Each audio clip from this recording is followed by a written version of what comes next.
My name is Michelle Giannotto. I'm the Vice President for the nonprofit Auto-Brewery Syndrome Information and Research. I'm also a volunteer patient advocate.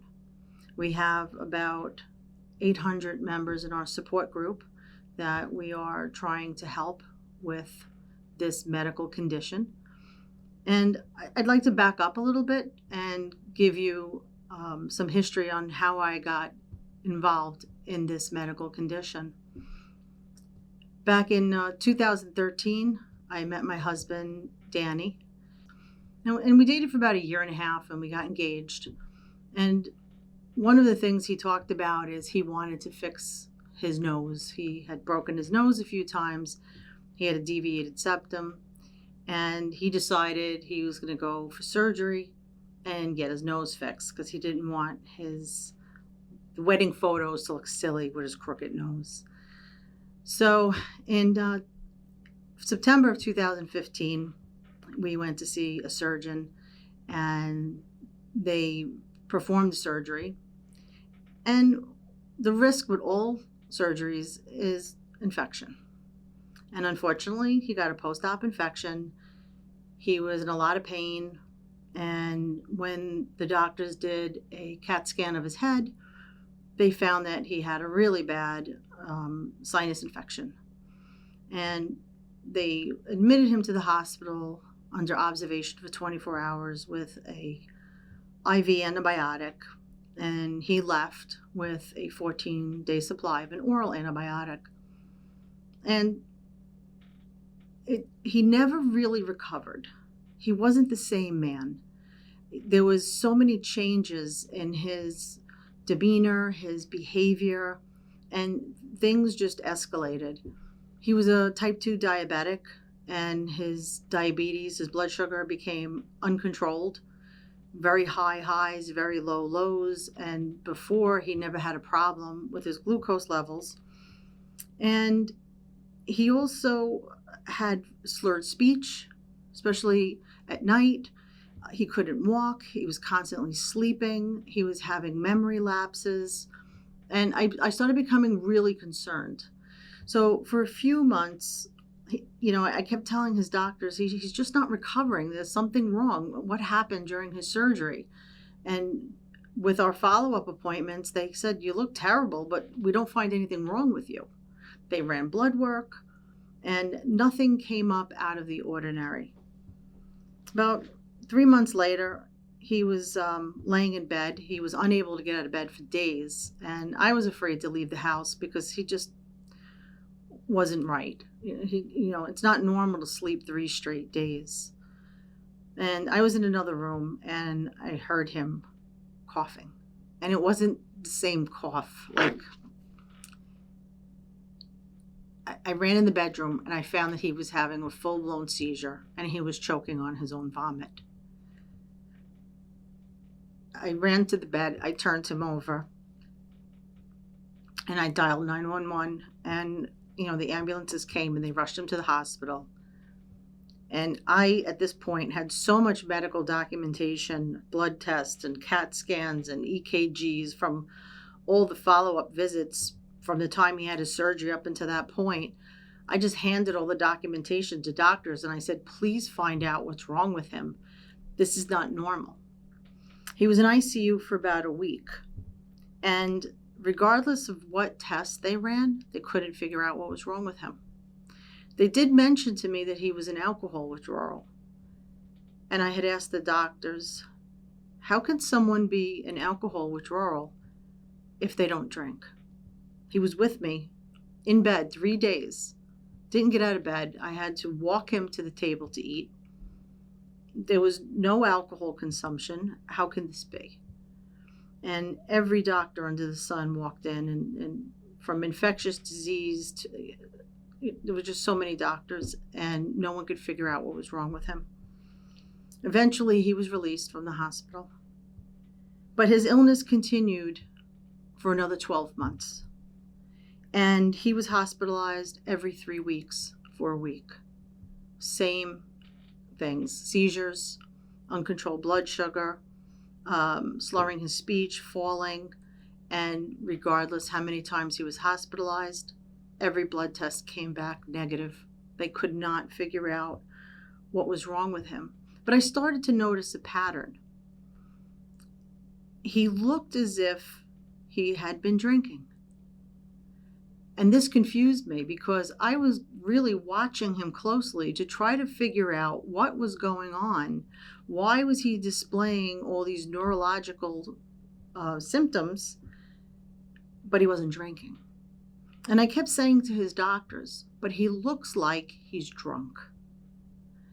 And, his endocrinologist had said, well, he has diabetes and sometimes they display those kind of symptoms like they're drunk. And I don't know about that.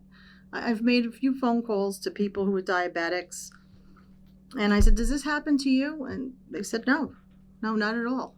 So I knew we were missing something, but I didn't quite know what. So after a year of this, I noticed he started swelling. And not just a little bit of swelling. He swelled about 60 pounds. And he was unable to breathe. And at some point, he was rushed back to the hospital and he was released on 24/7 oxygen. And at this point, they checked his lungs. Again, nothing was wrong with his lungs. I was at my wit's end because he was missing a lot of work. There were no answers, and we're on a year and a half of hospitalizations, and no one had any answers. About a month later, I get a phone call at work that he had been arrested for a DUI. And it happened at first thing in the morning. By the time I got to the police station to pick him up, it was in the early afternoon, and he had just gotten out of the hospital the night before. And I said to the arresting officer, how is it possible that someone blows a breath alcohol of 3 times the legal limit and he just woke up out of bed? We got up together. How is this possible? The arresting officer suggested I take him to the hospital. So I did. We left the police station. We went right to another hospital. And I explained to the ER, he just got out of the hospital the night before. He was just arrested for a DUI, and we don't know how the alcohol got there. The ER ran a series of blood tests. We got his doctors on the phone. We explained to them what happened, and they recommended some other blood tests that were not run before. And we waited a few hours for those blood tests to come back. From the time he was arrested that morning until we got the blood test results, it was 12 hours. His blood alcohol level was still 3 times the legal limit. And I asked the doctors, how is it possible someone can sustain a blood alcohol level of 3 times the legal limit for 12 hours? And no one had an answer. We decided to drive out to my aunt's house in Long Island, New York, to spend the weekend there. And we met up with my cousins. My cousins are both doctors. And when they saw Danny, they were really shocked at his decline in health. They had asked me, what's going on? When we saw him last year, he looked great. Like, what's happening? And I said, I don't know. You guys are the doctors. You figure it out, because we've seen so many and nobody knows what's wrong with him. And now I have to hire an attorney for a DUI. And they said, DUI? He doesn't even drink. I said, I know. But somehow he blew 3 times the legal limit in the morning, and it's 12 hours later and he blew 3 times the legal limit again. So you explain to me how that could be. My cousin's wife said, well, I think I know what's wrong with him. I just came back from a conference for rare and unusual conditions, and they talked about auto-brewery syndrome. And I said, what is that? She said it's a condition where you have an overgrowth of yeast, and whenever you eat carbohydrates, your body turns those carbs into alcohol. I said, you got to be kidding me. This is a real disease? And she said, yeah, it's documented. And I said, how many people have this? She said, well, it's rare. I said, okay. So my cousins and I were Googling case studies and we were reading up on them. And I said, you know what? He fits the profile. This is very possible that he might actually have this because it would explain all of his symptoms for the last year and a half. So my cousin suggested to buy a breath alcohol meter, which we did on Amazon. And we got it that following Tuesday. And my cousin advised, when you wake up in the morning, just blow, see where you are. And when you eat carbs, blow again. But you're definitely going to need a gastroenterologist. That's the doctor that would treat this, or infectious disease. I said, okay. We were skeptical because what is the chances that, Danny could have this, right? No one ever heard of it. We certainly never did. None of the doctors that we've seen ever mentioned it. So what is the possibility? We just didn't know. So the morning after we got the breath alcohol meter, I said to Danny, here, just blow. Let's see what it is. And he blew into it, and he blew a 0.21. And I said, well, it's broken, obviously. Give it to me. And I blew, and it was 0. And I said, well, maybe I reset it. Here, blow again. And he blew a second time, and it came up as 0.21. And then I realized he's waking up with a blood alcohol 3 times the legal limit. That's his baseline. How high can this possibly go? I called my cousins and I told them, and they said, get to a gastroenterologist right away. So we called his pulmonologist and we told him, this is what we think is going on. And he made some phone calls and he got us an emergency appointment with a gastroenterologist at a hospital in New Jersey. And they did what's called a rapid admit. You go to the hospital, they put you in a private room, and you basically do a high carb challenge under supervision. All of our bags were checked because we couldn't bring anything into the room that would sabotage the test. And I wasn't allowed to leave or bring anything in, and we weren't allowed to have visitors. And none of the doctors or nurses knew what to do. So I had the case study, and I was basically ensuring them, I know what to do, right? You take a baseline blood draw, and then he eats carbohydrates because he's a diabetic. You can't give him the glucose drink. And, let's see what happens. That's what we did. So they did a baseline blood draw. They started this test after they got his blood alcohol down to 0. And by then it was 10 o'clock at night. The kitchen was closed. And they asked, what do we do now? And I said, well, it's a high carb challenge. I don't know. Give him a piece of cake. And they said, so we had to buy snacks out of the hospital vending machine in order to continue the test. They did another blood draw, and then we gave him the snacks to eat. We just pretty much, threw it on a tray and said, go ahead, eat it. It was me and 2 nurses, and we were sitting on the bed just, talking to him about, what's been going on for the last year and what we've been through. And it was just like this really nice conversation as he was eating this cake. And about 45 minutes to an hour went by, and the nurse said, well, is this when I take the blood draw? And I said, you know what? I don't know. Take it. Let's see what happens. This is a 24-hour test. We're going to be here a while. They took the blood draw, and they sent it to the lab, and now it's just wait for the results. And maybe in a few hours they would come back and take another blood draw. It was around midnight, and we were dozing off in bed in the hospital room, and the lights went out, and we were just kind of like, talking and, dozing off here and there, and we both fell asleep eventually. And then I awoke because I heard running, and I thought I was dreaming at first, but I heard the running, like a lot of people running. And I opened my eyes and I thought to myself, oh, so there must be an emergency on the floor. Well, they were running into our room and flipped on the lights, and they were holding IV bags, and they were injecting Danny. They were putting IV bags up. They were connecting medication.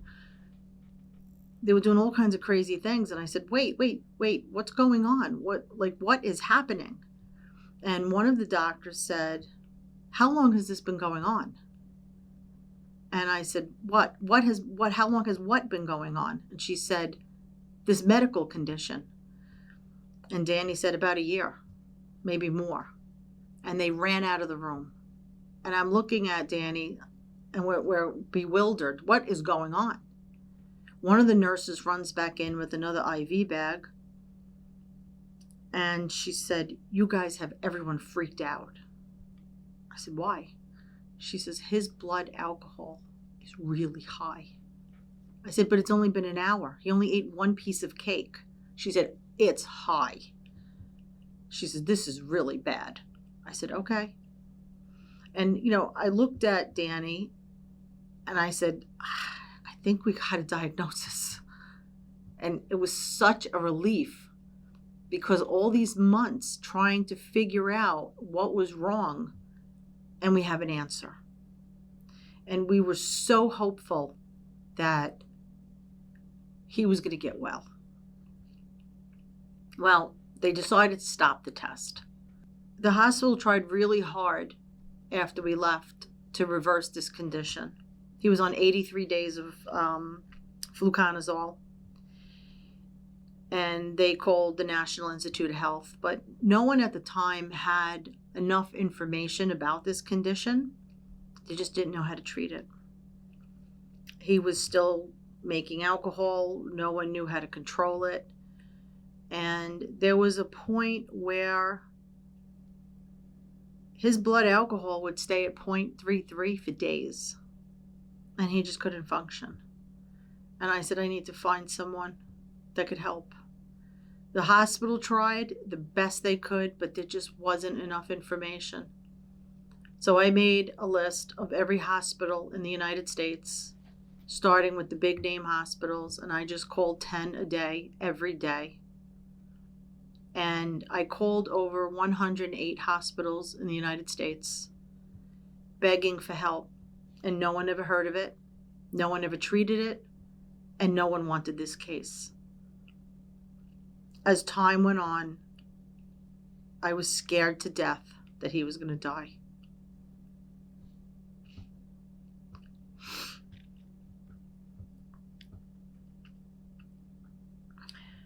I called his endocrinologist and I begged him for help.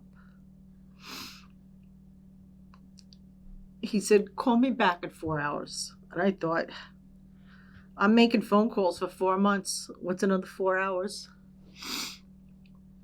So he called a friend of his, a gastroenterologist. They worked together. And he said, have them come see me. Well, this doctor was in Staten Island, New York. I called every hospital in the United States, and we found a doctor 22 miles from our house. The doctor, when we met with him, said, I've never heard of this.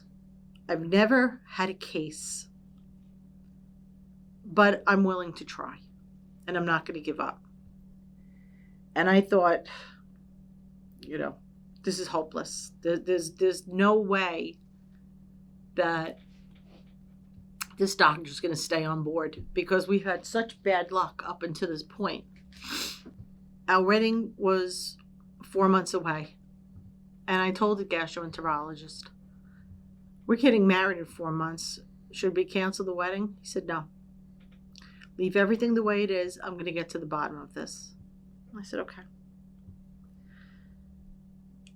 My husband was scheduled for an endoscopy and colonoscopy cultures, where they would take microbiota and send it to the lab.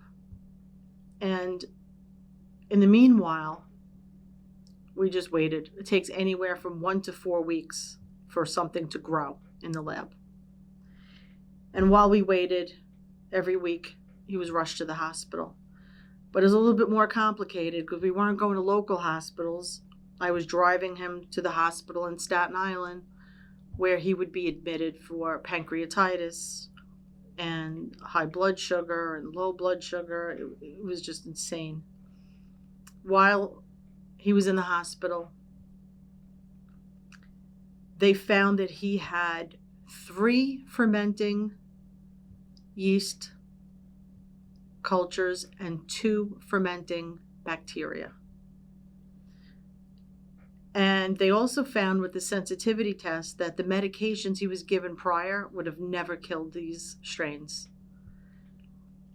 In fact, one of them was rare, and the only way that they were going to be able to kill the yeast and bacteria in his body was to do a daily IV treatment of a broad spectrum antifungal, and we'd have to do this at home, which we did. By this time, the DUI court date was coming up, and we had presented all of this information to our attorney, and he was able to successfully have the charges dropped. Not everyone with this medical condition that is arrested has that good of an outcome, and that's sad. I don't think our country, or any country for that matter, was prepared or could even imagine that the human body can do this. After the 8 weeks of the IV broad spectrum antifungal, he was reversed of this medical condition, and he was doing really well. We were able to get married. We had to postpone our honeymoon. The doctors did not want us to travel, especially internationally, for 2 years because they didn't want us to bring back any new bacteria that they would have a difficulty treating. And we just didn't know enough about this medical condition to take that chance. So we were happy to postpone our honeymoon. What we didn't realize is that if he were to take another antibiotic, he would relapse with this medical condition, with the overgrowth of yeast and bacteria. Unfortunately, for the next 3 years, he needed an antibiotic either for an illness or abscess, dental abscess, or some medical condition that required an antibiotic. And each time he took this antibiotic, he relapsed and had to go back on an antifungal. Very difficult to treat. One of the biggest misconceptions with auto-brewery syndrome is, oh, you just change your diet, you just don't eat carbs, and you'll starve the yeast or you'll starve the bacteria. That's not true. You have to kill the organisms that are fermenting. You have to reduce them to the point where it's no longer a danger. My husband was very apprehensive about telling his story publicly. There's a lot of negative connotation with the alcohol. You know, many doctors and families and friends, they immediately assume that the person is a closet drinker, they're just a closet alcoholic, the caretaker, the wife, the girlfriend, the mother. You know, we're all a bunch of dummies and we don't know what's going on, right? That wasn't our case. What we learned through this experience is this is not rare. This is rarely diagnosed. My husband was hospitalized 38 times, and not once did anyone take a blood draw to test his blood alcohol level. All the signs were there, but the documentation wasn't out there yet. No one imagined that his body was taking these carbohydrates and converting them to alcohol at really high levels. It's not unusual for someone with this disease to reach a point of 0.40 or 0.50. And that's not the danger. The danger is when it drops. And now the person is in alcohol withdrawal. That's the danger. My husband decided after he met a 21-year-old girl who had this that he needed to tell the story. He no longer wanted to hide and be embarrassed about what people might think. So he and I went public, and we told our story, and we would visit people who would come to the hospital in Staten Island to visit other people, and we were very active in our Facebook support group with the other members that were joining. Others in our group went public also, and they told their story, and we were just another story that was out there. From all the stories that were getting out into the public, more and more people were starting to realize they didn't have a neurological disorder. They didn't have a seizure disorder. They didn't act drunk because they were diabetic. They realized that they had an imbalance of their microbiome, and they went out and bought a breath alcohol meter and tested themselves after eating a high carb meal and found that their body was also making alcohol. But the doctors that know about this are far and few between, and we're hoping by telling our story that more will learn about this, more will treat openly, and if a doctor in the emergency room gets someone who swears up and down they weren't drinking, that they may consider auto-brewery syndrome might be something that they need to consider. It's not something they can treat, but it's certainly something that they need to read up on. My husband was relapsed again in the beginning of 2020. He had a rare yeast grow back. The only difference was he didn't take an antibiotic this time, and nobody knew why this yeast grew back. He did a repeat of the 8 weeks of the IV antifungal,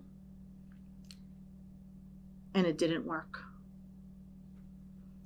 We had contacted numerous doctors around the world that have published case studies, and there's plenty of them. And we found a doctor in Brazil that treats this condition with natural supplements. We tried it. We had nothing to lose at this point. And we found that the natural supplements worked, and he was reversed of the condition by July of 2020. Unfortunately, in November of 2020, he suddenly passed away. And we were shocked because he was doing so well. I had a decision to make.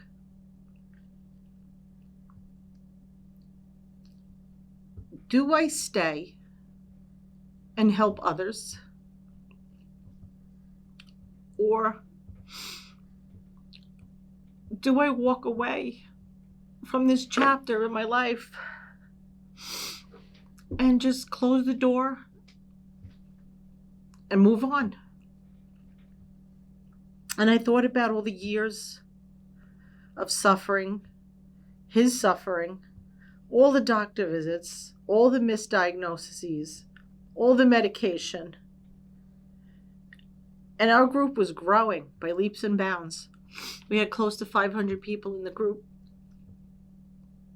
And I thought, how could I leave?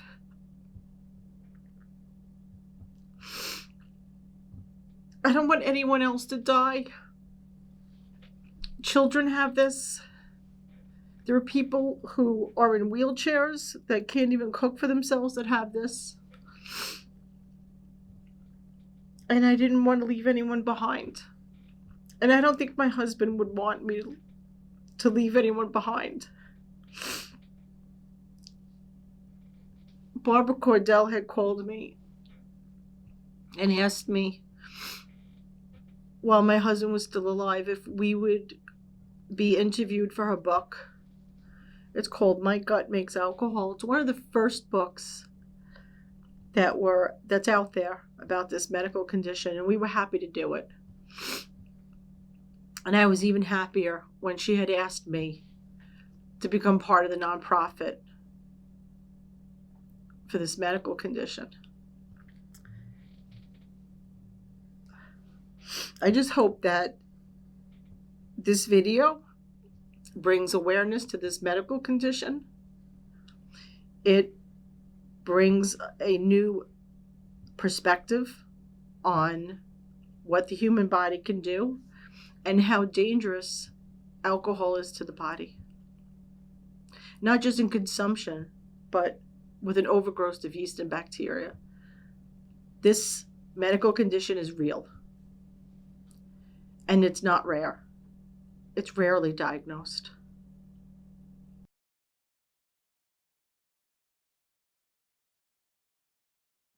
For more information, case studies, and to make a donation, go to www.autobrewery.info.